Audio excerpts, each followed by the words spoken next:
Silence wasn't something I noticed at first. At first, I thought it was peace. That's what they tell you to expect when you come back.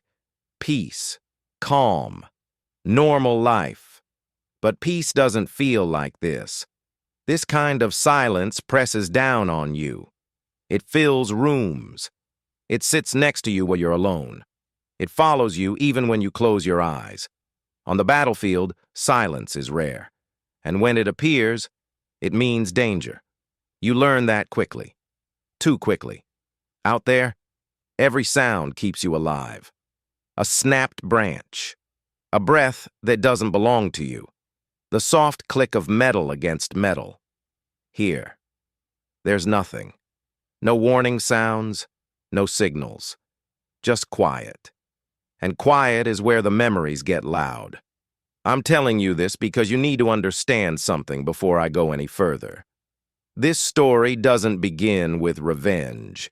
It begins with survival. The day I came home, they told me I was lucky. Lucky to be alive. Lucky to walk. Lucky to still have both hands. They didn't see the way my fingers shook when I tried to hold a glass of water.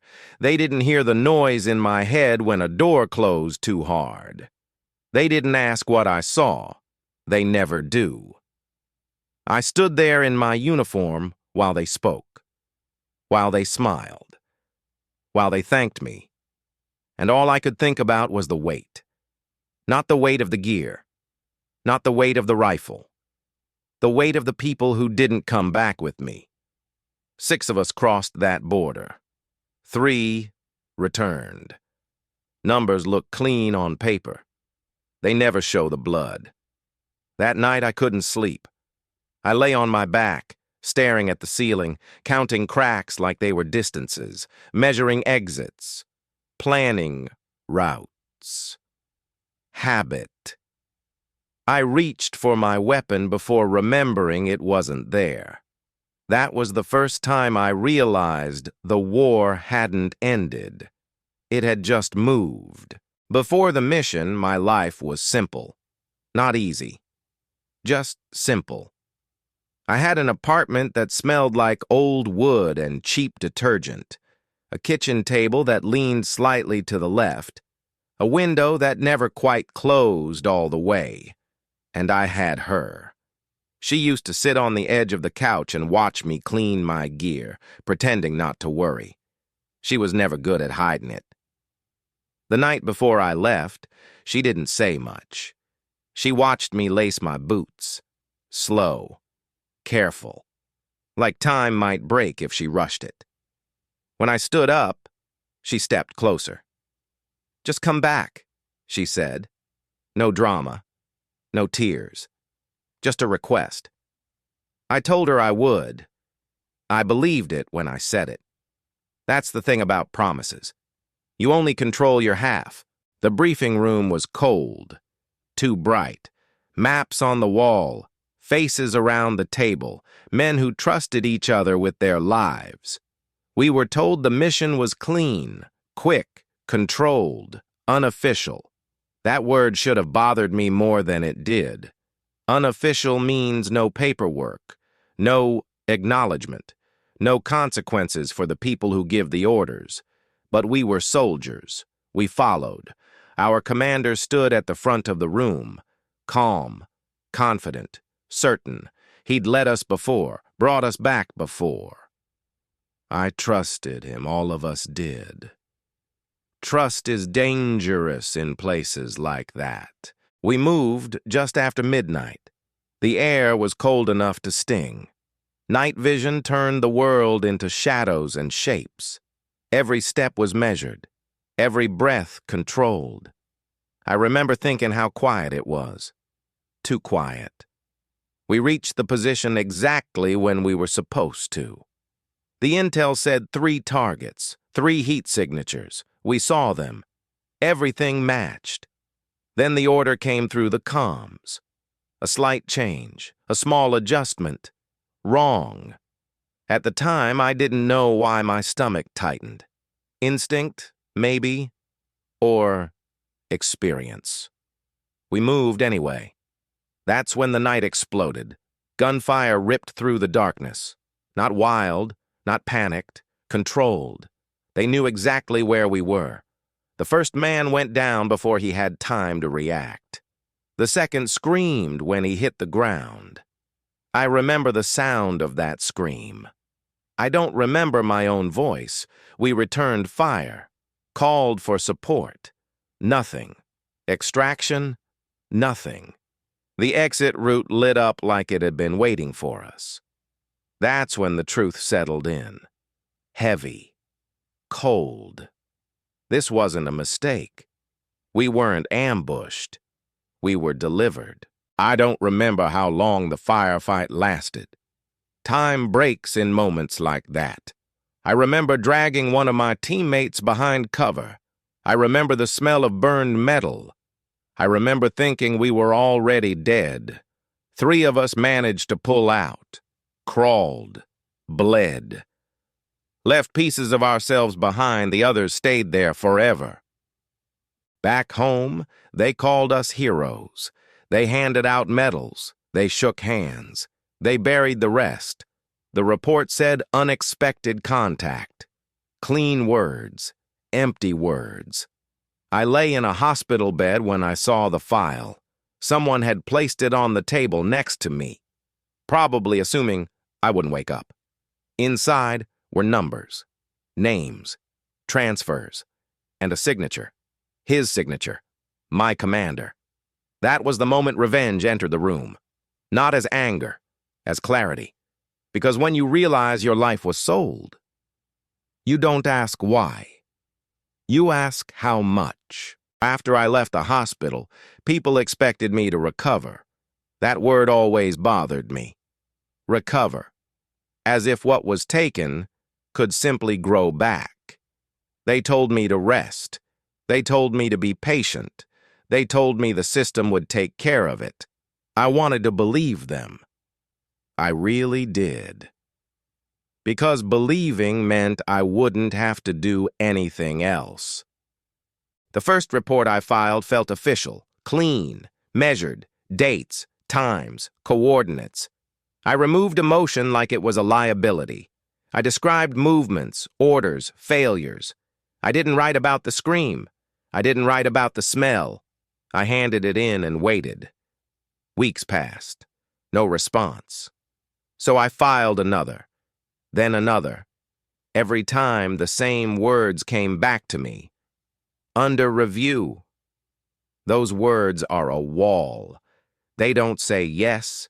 They don't say no. They say nothing. I started to notice changes. Small things at first. A car parked too long across the street. A phone call that went silent the moment I answered. I told myself I was imagining it. That's what the system teaches you to do. Question yourself before you question them. But instincts don't disappear. They just wait. One night, someone knocked on my door. Not loud, not urgent. Careful. When I opened it, I saw a face I hadn't seen since the extraction. One of the 3 who came back. He looked thinner, older, like time had punished him for surviving. He didn't step inside. He didn't even look at my apartment. He just said, "You shouldn't be doing this." I asked him what he meant. He looked past me, down the hallway. "They know," he said, "and they don't like it." That was the first threat, not spoken loudly, not written down, but clear. After that, doors closed faster. Meetings were postponed. Emails went unanswered. One man finally told me the truth without meaning to. He leaned back in his chair and said, "Some things are bigger than you." I asked him what that meant. He didn't answer. At night, I sat alone and listened to the city. Cars, voices, sirens in the distance. I thought about the men we lost. I tried to imagine explaining to their families that their deaths had been calculated. Not by the enemy, by us. That thought changed something in me. Anger didn't arrive screaming. It arrived quietly, like a decision. The second knock came weeks later. This time, I didn't answer right away. I watched through the peephole. A man in a suit, no insignia, no introduction. He smiled when I finally opened the door, a professional smile. "Let it go," he said. Just like that. No threats, no explanations, just advice. That's when I understood. The system wasn't broken. It was working exactly as intended. I stopped filing reports after that. Not because I was afraid, because I was finished asking.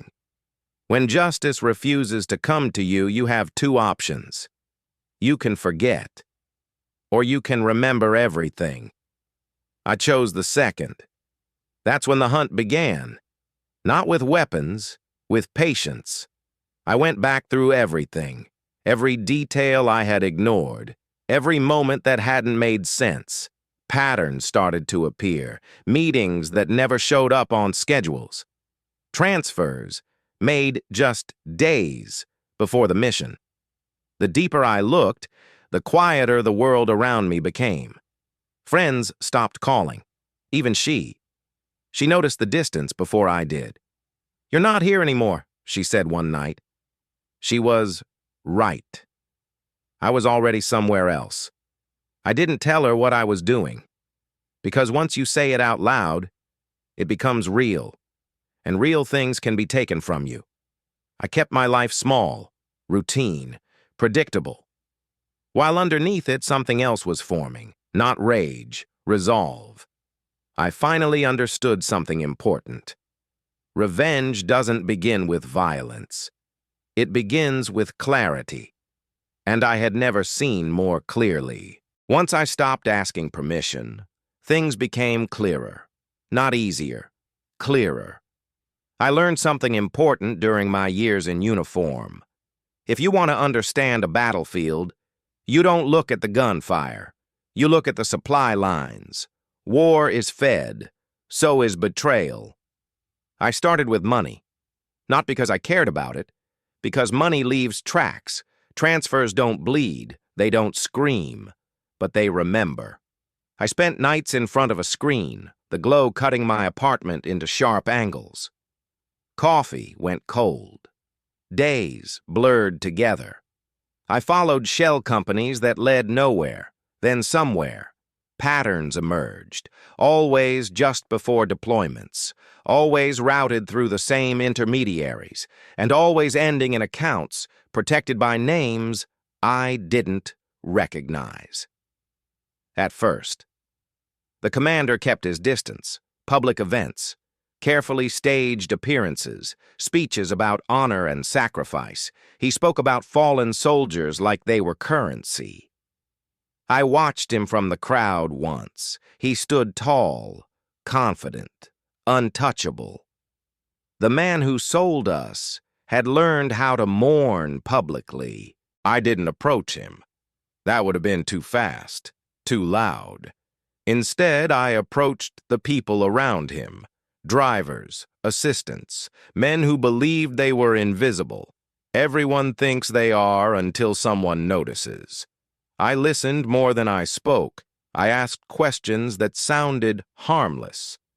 Over time, fragments fell into place, a meeting that never made sense, a delayed extraction that had been signed off early, orders that were never meant to save us. One night I opened a file I had avoided. The operational timeline. I compared it with the transfers. They lined up perfectly. Not close. Perfect. That's when I felt it. Not anger, certainty. The kind that settles into your bones and doesn't leave. I thought about killing him. The thought arrived casually, like a suggestion. I could see it clearly. A quiet place. No witnesses. One moment. End of story. But something stopped me.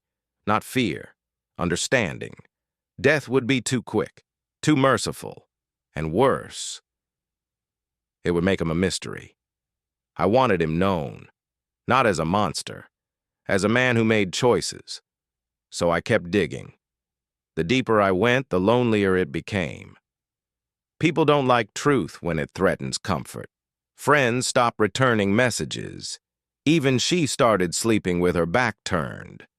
One night she asked me, "Is this worth losing everything?" I didn't answer, because the truth was, I had already lost everything that mattered. I gathered documents, recordings, proof that couldn't be denied. I stored copies in places I didn't exist. If something happened to me, the truth would keep moving. That was my insurance. The final piece came from an unexpected place. An old contractor, drunk, bitter. He talked about deals like they were weather. "Men like him don't fight wars," he said. "They sell outcomes." He laughed. I didn't. By then I knew everything I needed. The when, the how, the why. What I didn't know was how it would end. I stood outside his office building one evening. Glass and steel. A place designed to reflect nothing back. I could have gone in. Instead, I walked away. Because revenge isn't about confrontation, it's about timing. And my timing was finally right. I didn't rush it. That's the mistake people make when they think about revenge. They imagine explosions, gunfire, blood. They think it's loud, immediate, emotional. Real revenge is quiet. It's paperwork signed without reading. It's a phone call returned 5 minutes too late. It's a door that used to open suddenly staying closed. By the time I made my first move, the trap was already built. I started with the people around him, not enemies, not rivals, dependencies. The aide who cleaned his messes, the contractor who moved money without asking questions, the retired officer who vouched for him when whispers started circulating. Every powerful man is a tower held up by smaller, weaker pillars. You don't attack the tower. You remove the pillars, one by one. I used the habits I learned in uniform: pattern analysis, predictive behavior, weak point mapping. The same skills they trained into me, the same instincts they explained were meant to protect the nation. I repurposed them. The contractor was first. I didn't threaten him. I didn't blackmail him. I just let him talk. Men like him love to talk when they believe you're impressed. I played the part. Former soldier. Bitter. Curious. Someone who wanted to understand how the world really worked. He explained everything without realizing he was confessing. Numbers, dates, shell companies, names that never appeared together on any official document, but formed a perfect line when placed side by side. I recorded nothing. I didn't need to. Memory has always been my strongest weapon. The retired officer came next. That one took longer. Pride is a harder lock to pick than greed. But even pride decays with age. He wanted relevance. He wanted to feel important again. I gave him that feeling. I asked for advice. He gave me secrets. By the 3rd month, the web was complete. No messages crossed. No trails overlapped. Everything existed only in fragments, useless on their own, devastating together. And still, I didn't move. Because the hardest part wasn't dismantling his protection. It was controlling myself. There were nights I sat in my car outside his office building, engine off, lights out, watching silhouettes move behind glass walls. I could have walked in. I knew the security rotation. I knew where the blind spots were. One clean action, one permanent solution, but that would have been mercy. And mercy was the one thing he never showed us. So I waited. When the first pillar fell, he didn't notice. When the second one cracked, he blamed incompetence. By the time the third collapsed, he started to feel it. Meetings canceled without explanation, calls unanswered, files delayed, people avoiding eye contact. Paranoia crept in. Powerful men are not afraid of enemies, they are afraid of isolation. I watched it happen slowly, methodically, beautifully, and somewhere in the middle of it all, I realized something that scared me more than him ever did. I wasn't angry anymore. I was calm, focused, satisfied. That's when I knew there was no turning back. Because anger wants release.